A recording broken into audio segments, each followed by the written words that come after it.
Buen día, hoy estamos aquí con el licenciado Nicolás Graviano y con José Pineda, que es el representante de la OIM en nuestra simulación. ¿Podrían decirme en sus conocimientos y experiencias cómo pueden llegar a complementarse sus prácticas y en la teoría para abordar desafíos de la migración en El Salvador? Como estudiantes de la carrera de Relaciones y Negocios Internacionales, actualmente nos hemos enfocado solamente en la parte teórica de la Organización Internacional para las Migraciones, es decir, las medidas que se pueden llegar a tomar. Por ejemplo, en esta simulación, el tema es el conflicto entre Rusia y Ucrania. Las medidas que pueden llegar a tomarse según la teoría son poder llevar los víveres adecuados para los migrantes, poder darles un trato digno a estas personas, pero en la práctica se sabe que no siempre se pueden tomar estas medidas al 100%. Entonces quisiéramos saber qué medidas realmente suceden en la vida real.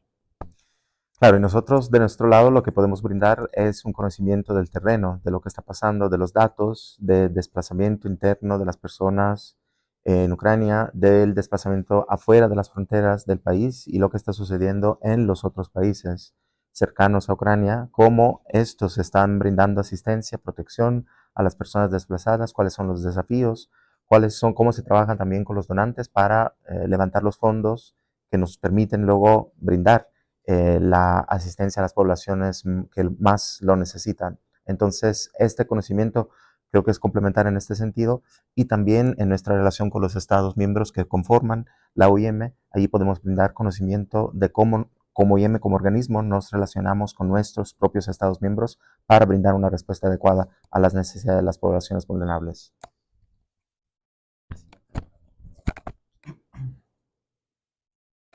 ¿Nos podría proporcionar con una visión general de la situación migratoria en la cual El Salvador está y cómo la OIM está respondiendo a estos desafíos?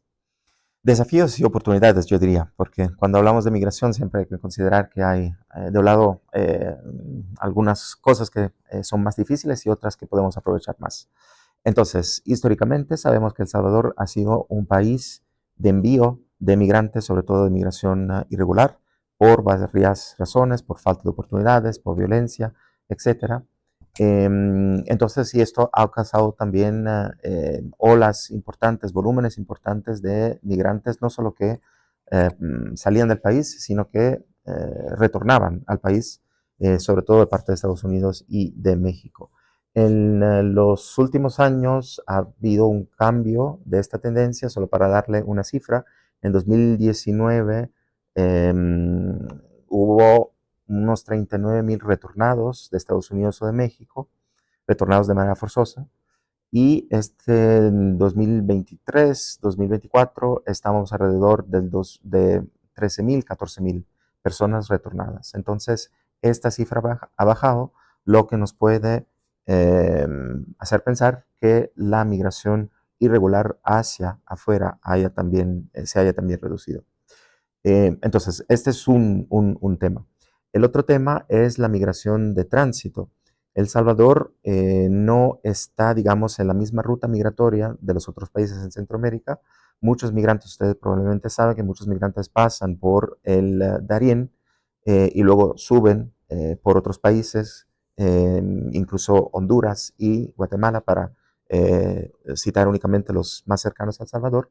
Pero esta ruta por tierra terrestre no pasa por El Salvador. Sin embargo, hay también una población que transita por el aeropuerto de El Salvador y luego en el tentativo de ir hacia la frontera con Guatemala. Entonces hay varias nacionalidades que sí transitan por El Salvador. No se ve tanto, no es tan visible esta migración como en otros países cercanos, pero sí ocurre también. Y no podemos excluir que algún día El Salvador se convierta en un país de tránsito con volúmenes más altos o hasta un país de destino, como está ocurriendo pues, en otros países del mundo, por la mejora, digamos, de la situación aquí en El Salvador que estamos viviendo. Por último, creo que hay un tema que es la migración regular la diáspora. Y ahí un poco hablando de oportunidades, ¿no? Lo que decía antes, hay desafíos, pero también oportunidades. Hay oportunidad de organizar la migración de manera regular, porque lo necesitas tanto El Salvador cuanto los países de destino. Las economías de algunos países en el mundo las más desarrolladas, necesitan mano de obra y los salvadoreños cuando van al extranjero trabajan bien, se integran bien. Entonces es una situación, puede representar una situación de gana-gana porque se aprovecha tanto pues, el país con las remesas que envían los migrantes, cuanto las economías de ambos países. Y por último, el rol de la diáspora.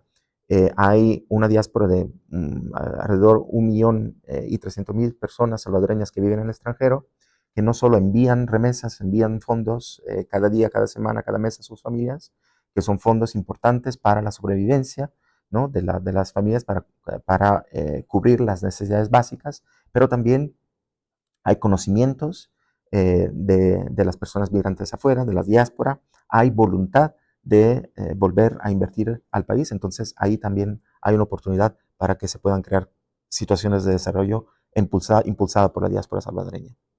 Ok, muchas gracias. Y le puedo hacer otra pregunta, que si usted cree que se podría beneficiar de la colaboración con nuestra simulación para futuros proyectos que tenga la OIM en El Salvador.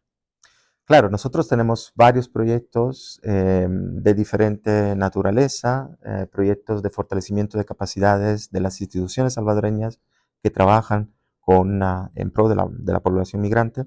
Son estas instituciones que tienen la responsabilidad de formular políticas, de formular leyes, y nosotros les apoyamos como IEM en este camino, en esta formulación de política para que las políticas salvadoreñas respeten los derechos de los migrantes y también puedan aprovechar justamente de las oportunidades de la migración en línea con varios instrumentos que ustedes quizás conozcan, como el Pacto Mundial para la Migración Segura, Ordenada y Regular. Y del otro lado, hay también, como IEM, nosotros implementamos directamente proyectos de asistencia directa a migrantes. Por ejemplo, a los migrantes retornados. Antes decía que ha bajado el volumen de los migrantes retornados, pero aún así hay personas que retornan a El Salvador y tienen necesidades en cuanto a su reinserción, en cuanto a su reintegración en el país.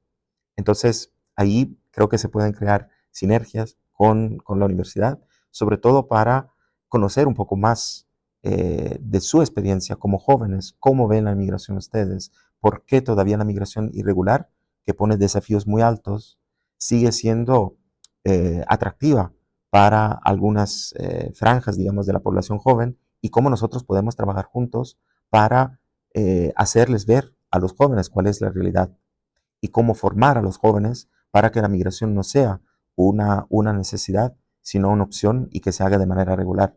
Entonces, creo que allí podríamos encontrar maneras de trabajar de manera conjunta. Muchas gracias. Ahora, José, tengo unas preguntas para ti.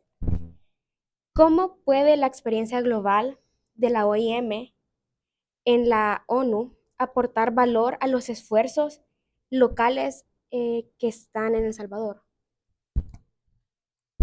Como se estaba mencionando anteriormente, realmente la experiencia que puede brindarnos la OIM para esta simulación del Consejo de Seguridad de la Organización de las Naciones Unidas es bastante importante porque nos puede brindar una vista de cómo realmente, qué es lo que pasa en la vida real, porque por parte de nosotros hemos estado investigando, hemos estado estudiando lo que es solo la parte teórica, es decir, nosotros conocemos que migrar es un derecho de una persona y que debe de ser respetado, pero ¿realmente pasa esto a la hora que las personas buscan realizar estos trayectos, que buscan, por ejemplo, buscar el sueño americano? ¿Realmente se respeta el derecho de esas personas?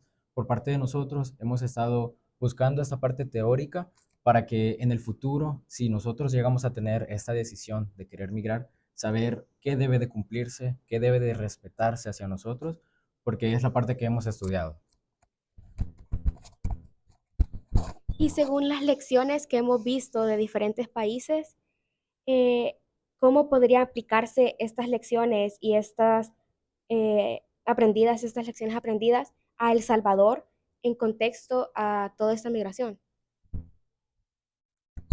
Como sabemos, el tema principal de esta simulación es el conflicto que está entre Rusia y Ucrania.